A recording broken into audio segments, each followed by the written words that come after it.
another ASMR video here on the channel, and today we are kickstarting our brand new series, the ASMR History series. I hinted a little bit ago that I was going to start doing this, and here we are with the pilot episode number 1.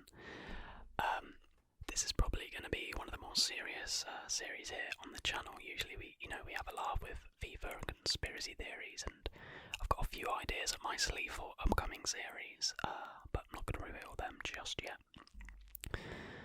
But yeah, today we are kicking off with the Vietnam War, as you can tell by the title. But before we get into that, a thank you is in order. We recently hit 1,000 subscribers, and that's just amazing. And I know a lot of those were from before we restarted the channel, and a lot are inactive, but to me it doesn't matter. We still achieved that number regardless of the long break we took in between. So I just want to say thank you so much. There will be a Q&A type get to know me video coming soon. But I will update you on that in due course when to get your questions in. And yeah, that should be good. But yeah, thank you all so much, and here's to the next 1,000, eh? But anyways, on to episode number 1 of ASMR History. So, for those of you that did not know, I did do a history degree at university, the University of Sheffield. I did it for 3 years, and I mean, obviously I like history. I did my history degree because I wasn't really too sure what I wanted to do. I was good at history, I enjoyed it at sixth form and stuff, so I figured why not. I don't do anything to do with history now, but I still think it's important that, people learn about it. And the Vietnam War was something I studied in the whole of my 3rd year. It was my special subject, and I then did a 10,000 word dissertation on it. But we'll get to that at the end anyway. But this episode is going to be broken down into 3 main parts. Number 1, we're going to do like the main events and the chronology, basically just a run through of what happened when it happened. That is definitely the biggest section of this video, to sort of just give you an education, a rough outline of what happened in the Vietnam War conflict. Number 2, we will look at like the sort of opposition to the war that sort of expanded and grew throughout the war. And then number 3, we will look at psychological operations, which is what my dissertation sort of focused on. Apologies for the squeaky chair, I really need to get this fixed or replaced. But anyway, I think we just get straight into the main events. Now, I'll be looking down at my laptop. I've got so many notes, so if you could just leave a little like now before the video's probably got going, that would be amazing, because it did take me a fair amount of time. But anyway, enough grovelling for your pity, let's get into it. So, with the Vietnam War, it's not like World War I, World War II, where we have these outright start points. We know more or less when the conflict started, but actually it's kind of like a snowball of events that eventually leads to the gradual and increased involvement of the US in the conflict. But we'll start by providing some background to what's going on in Vietnam. So in the late 1800s, France imposes a colonial system over Vietnam, calling it French Indochina. This sort of system included Vietnam, obviously, Tonkin, Annam, Cochin China, Cambodia, and eventually Laos as well. In February 1930, Ho Chi Minh is like a key figure in this conflict. He founds the Indo-Chinese Communist Party. Skip forward 10 years to September 1940, and here we have Japanese troops invading French Indochina, and they occupy Vietnam with little French resistance. Now, in May 1941, Ho Chi Minh again and his communist colleagues established the League for the Independence of Vietnam, and this was known as the Viet Minh, and they become a real sort of fighting force. Well, they're one of the many sort of like bodies, movements, groups fighting in Vietnam. And this movement, the Viet Minh, aimed to resist French and Japanese occupation of Vietnam. Essentially, they just wanted to rid Vietnam of any external control.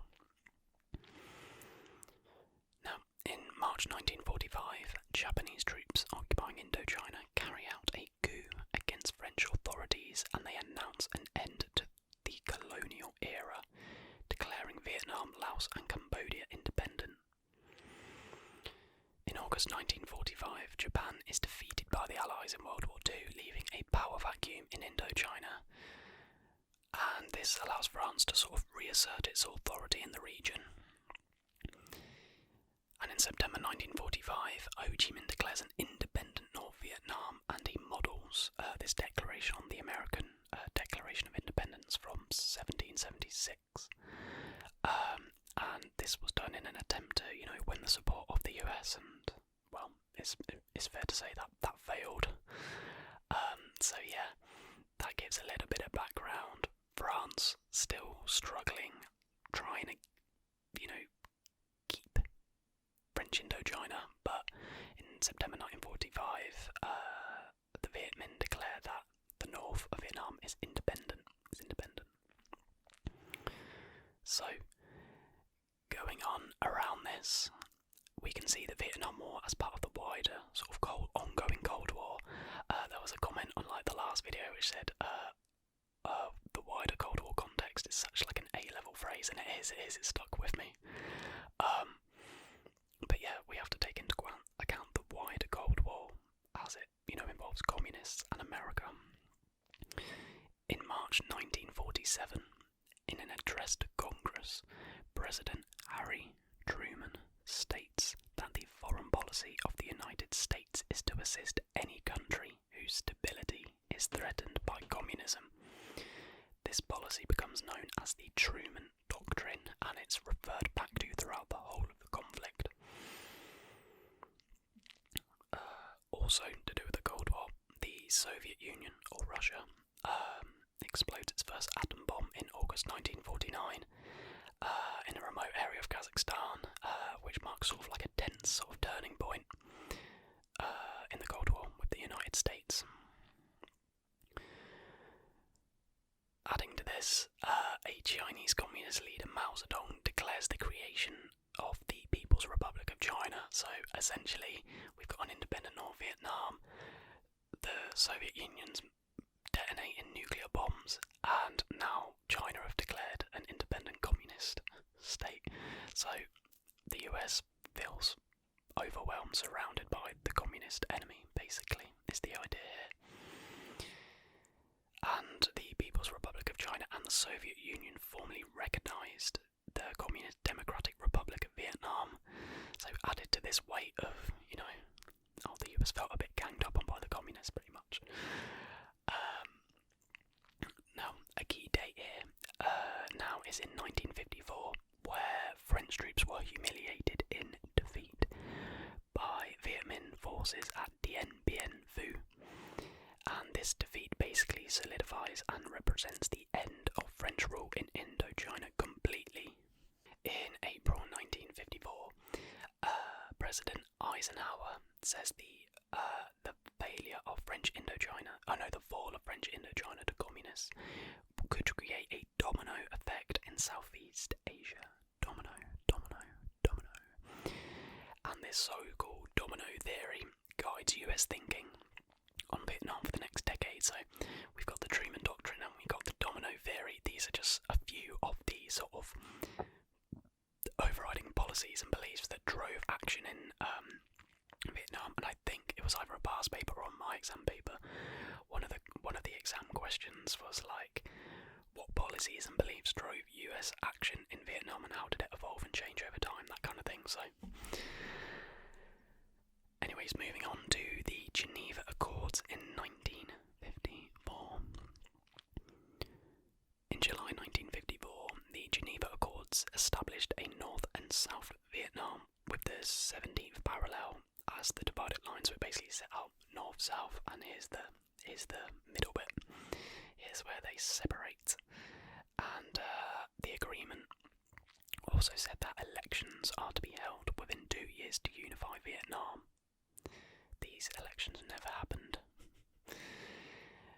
In 1955, Catholic nationalist Ngo Dinh Diem emerges as the leader of South Vietnam with US backing, while Ho Chi Minh leads the communist state to the north. So we have Ho Chi Minh in the north against Diem in the south. Skip forward to December 1960. The National Liberation Front, or NLF, is formed with North Vietnamese backing as the sort of political wing of anti-government insurgency in South Vietnam. So we've got the National Liberation Front, basically this fighting force who plan to go into the south and end Emerald. So we'd have a completely communist Vietnam. Now these came to be known as the Viet Cong, and that's what we'll refer to them as, the Viet Cong, instead of the NLF, or VC for short. So we have the Viet Minh and the Viet Cong in the north, the Viet Cong being the more more sort of militant wing of the Northern Communist Party. In May 1961, President John F. Kennedy sends helicopters and 400 Green Berets to South Vietnam and authorises secret operations against the Viet Cong. So although ground troops have not yet been committed, the sort of initial military commitment began to happen under Kennedy. In January 1962, in Operation Ranch Hand, US aircraft start spraying Agent Orange and other herbicides over rural areas of South Vietnam to kill vegetation that would offer cover and food for guerrilla forces. So yeah, what we mean by guerrilla forces is not the animal from the Cadbury's advert, but it's GUERRILLA, and it basically means that these forces hid in plain sight. They used the environments to their advantage. They tried not to engage in open combat. They would hide and then launch little surprise attacks. We'll talk a bit more about that later. So we have the Communist North, recognised by the Soviet Union and China, against the US-backed South. American advisors are advising South Vietnamese troops, and US troops haven't been committed properly yet. Now, in May 1963, the unpopularity of the leader Ngo Dinh Diem in the south became apparent in an incident which is now known as the Buddhist Crisis. In this crisis, the South government, opened fire on a crowd of Buddhist protesters in central Vietnam city of Hue. 8 people, including children, were killed. And then in June, a 73-year-old monk immolates himself, sets himself on fire, while sitting at a major city intersection as a protest, and it led other Buddhists to follow suit in the coming weeks. It's a very famous photo. I'll put it on screen for a bit, but it's not very ASMR-y to see a man, on fire. But it marked like a big change in Diem's popularity, and also opposition back home, but we'll get on to that. So, consequently, in November 1963, the US turned on Diem and they backed a military coup against him. They wanted him overthrown, and this ended in the brutal killing of Diem and his brother, Ngo Dinh Nhu. And between 1963 and 1965, 12 different governments take the lead in South Vietnam as military coups replace one government after another. So there was like this battle for power, even though it was pretty much the US who were just influencing everything. Now, November 1963, President Kennedy is assassinated in Dallas, and if you want to watch an amazing video on conspiracies around his death, check out my video. Moving on to the escalation of US involvement.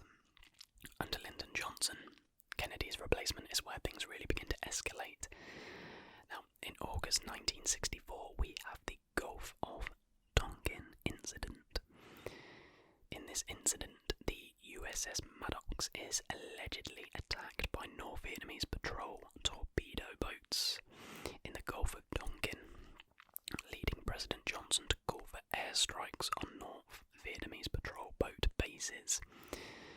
The attacks in the Gulf of Tonkin spur Congress to pass the Gulf of Tonkin Resolution, very imaginative name, which authorised the President to take all necessary measures, including the use of armed force against any aggressor in the conflict. So essentially it's very likely that the US completely made up that this attack happened as an excuse to validate increased military involvement in Vietnam.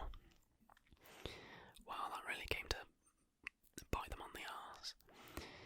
Over the next few years, there were a number of military campaigns, such as Operation Rolling Thunder, which was a 3-year campaign of sustained bombing of targets in North Vietnam, and the Ho Chi Minh Trail. The Ho Chi Minh Trail was sort of like a trail which went from South Vietnam into, I think, maybe like Cambodia and Laos, and then around and into South Vietnam. So they bombed that. And in 1965, US Marines land in Vietnam, the first troops to enter the conflict. The first US troops, that is. And the number of troops just continues to escalate and escalate. In July 1965, President Johnson calls for 50,000 more ground troops to be sent to Vietnam. And by 1966, the number of US troops totals 400,000, and it rose to 500,000 the next year. Now, in January 1968, we have the Tet Offensive, which is a real turning point in the war, and really basically rounded home to Americans at home and everything that the war was definitely not being won and was probably quite far off being over. It was basically a combined assault of Viet Minh and North Vietnamese armies, and it was basically a series of surprise attacks on more than 100 cities and outposts across South Vietnam. So it was this massive coordinated attack around the Tet holiday. So when South Vietnamese forces were least expecting it, because it was like it was like a holiday. The effective bloody attacks shock US officials and mark a turning point in the war and the beginning of a gradual US withdrawal from the region. Something that happened a lot during this conflict was US committed atrocities, and the most significant of which is called the Lai Massacre, and this occurred in 1968, and this is where more than 500 civilians were brutally murdered by US forces. The massacre happens amid a campaign of US search and destroy missions that are intended to find enemy territories, destroy them and then retreat, but the VC were able to hide in plain sight, and telling the difference between civilian and Viet Cong soldier was almost impossible. So most of the time, US just didn't bother, and they just killed, shoot on sight. Now, in November 1968, President Richard Nixon comes to power in the US, becomes the president, and he promises to restore law and order and end the draft. And between 1969 and 1972, the Nixon administration gradually reduces the number of US forces in South Vietnam. And US troops in Vietnam are reduced from a peak of 549,000 in 1969 to just 69,000 in 1972. I'm saying a lot of dates, but it's history. Sorry. Now, on the 27th of January 1973, President Nixon signs the Paris Peace Accords, ending direct US involvement in the Vietnam War. The North Vietnamese accept a ceasefire, but as US troops depart Vietnam, North Vietnamese military officials continue plotting to overtake South Vietnam, obviously. And in April 1975, we have the fall of Saigon, which is the capital of South Vietnam. It is seized by communist forces, and the government of South Vietnam surrenders. Therefore, we have the communists have won, basically, and this marked a embarrassing end to a disastrous war on the US's part. By By the end of the war, more than 58,000 Americans had lost their lives.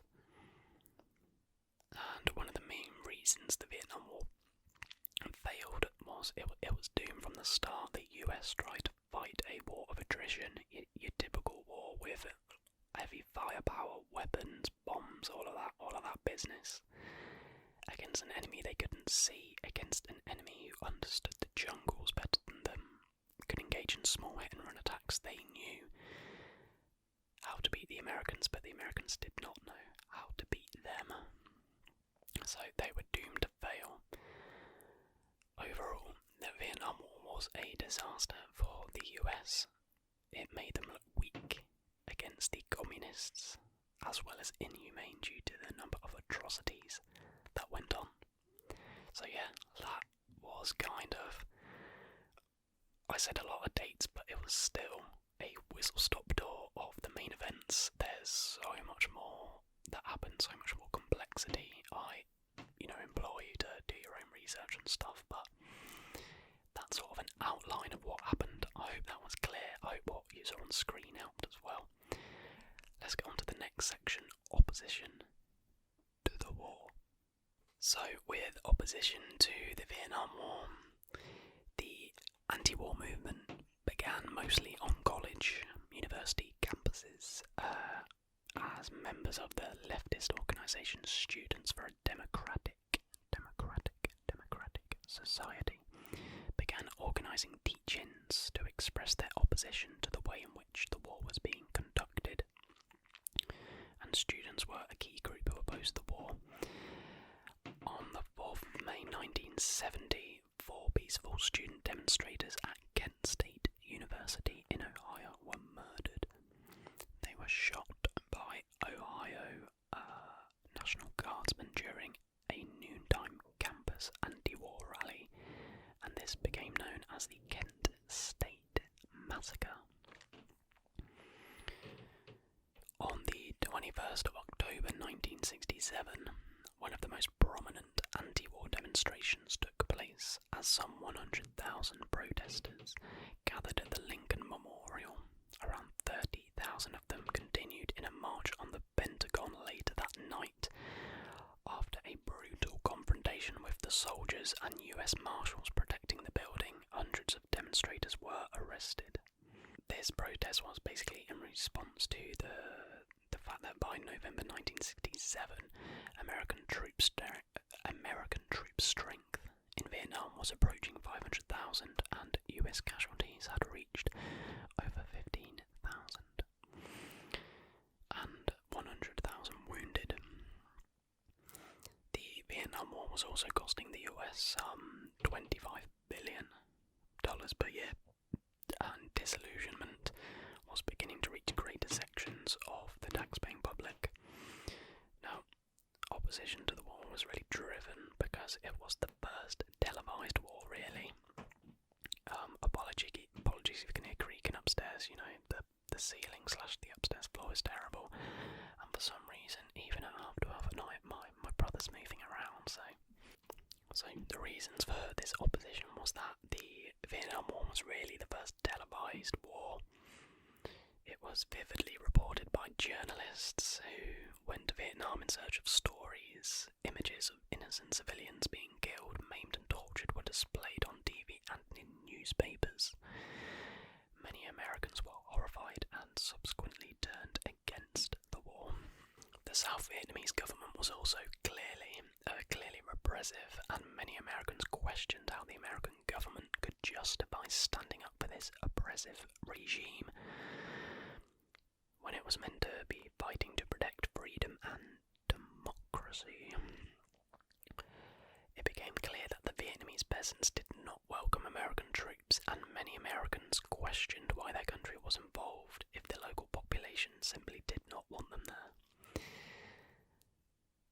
There are so many events to do with opposition, it's impossible to go through them all, but just know it boomed because of its widespread attention in the media.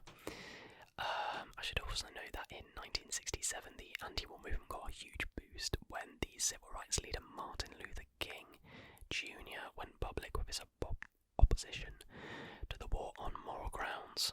He condemned the war's diversion of federal funds from domestic programs, as well as the disproportionate number of African American casualties in relation to the total number of soldiers killed in the war. So there was also a race element behind the amount of soldiers who were dying.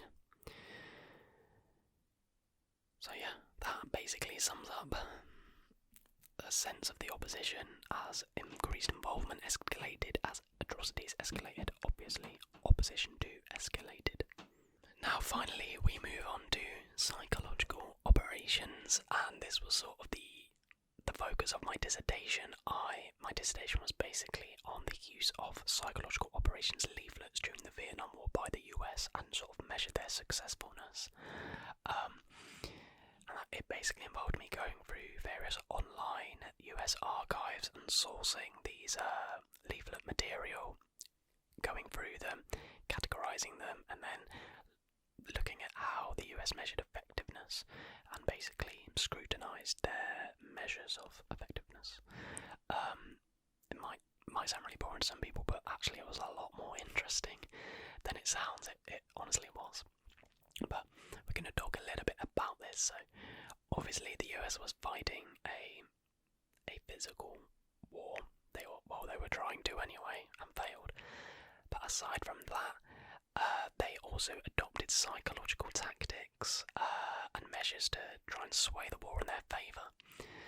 So firstly, we have the Phoenix program. This was specifically designed to identify and destroy the Viet Cong via infiltration, torture, capture, counter-terrorism, interrogation and assassination. It's quite the list. The CIA described it as a set of programs that sought to attack and destroy the political infrastructure of the Viet Cong. Throughout the program, Phoenix neutralised 81,740 people suspected of Viet Cong membership, of whom 26,369 were killed and the rest surrendered or were captured. The Phoenix program was heavily criticised on various grounds, including the number of neutral civilians killed. Also, the methods of torture. I have the list, but I've decided I'm not going to read them out because, like, some of them are just horrible, but just think of the most horrific things you can think of, and it's probably what the US did. Phoenix operations often aimed to assassinate targets or resulted in their deaths through other means. PRU units often anticipated resistance in disputed areas and often operated on a shoot-first basis. So what I said about atrocities earlier, they would just shoot on sight usually. Now the Phoenix program was not generally known during most of the time it was operational to either the American public or American officials in Washington, so it was this covert operation. You can imagine the outrage if, people had found out. Now the main program that falls under psychological operations is the Choi Hoi program. Choi Hoi.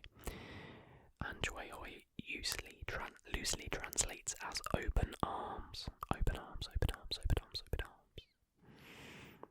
And this program aimed to encourage defections among the Viet Cong. As part of the program, various measures were used. One measure as part of this, as I said, was the dropping of leaflets. I'll put some leaflets on the screen now. Planes would fly over key areas and drop thousands of leaflets with the intent of encouraging defections, and to do this they would play on many different emotions, events and consequences. Many simply promoted the South-Vietnamese government's cause, promoted their conditions, promised medical care and attention if the Viet Cong defected, and also offered rewards, monetary and other things, for if they defected. Many leaflets simply tried to scare North Vietnamese troops with images of tanks and warnings of being shown no mercy and being blown to pieces. Many leaflets played on the superstitions of the Vietnamese, claiming they would die a horrible death far away from their ancestral homes.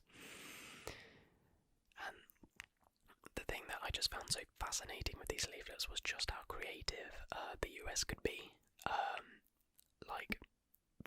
Fair play to whoever was heading those operations. They really covered all the bases and attacked all different lots of emotions. There were loads of other aspects to psychological operations, but the final thing we'll talk about is called Operation Wandering Soul. Operation Wandering Soul.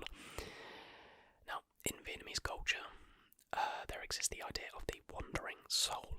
It is the Vietnamese belief that the dead must be buried in their homeland, or their soul will wander aimlessly, in pain and suffering.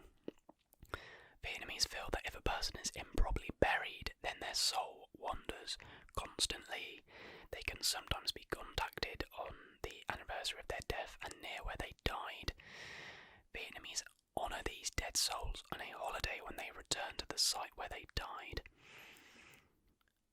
The US took this and turned it into a nightmare.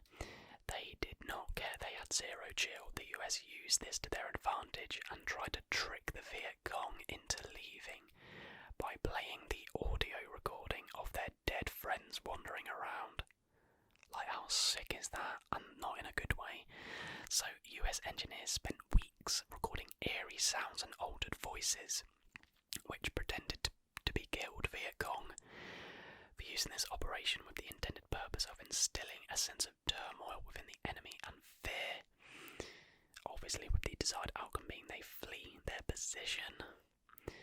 This tape was dubbed Ghost Tape number 10, and it was played on loudspeakers outside US bases as well as on helicopters equipped with speakers, and they flew over the jungles. Basically, I'm not going to play it because it is one of the most horrifying, unsettling, chilling noises that you'll hear. It's the most un-ASMR thing ever.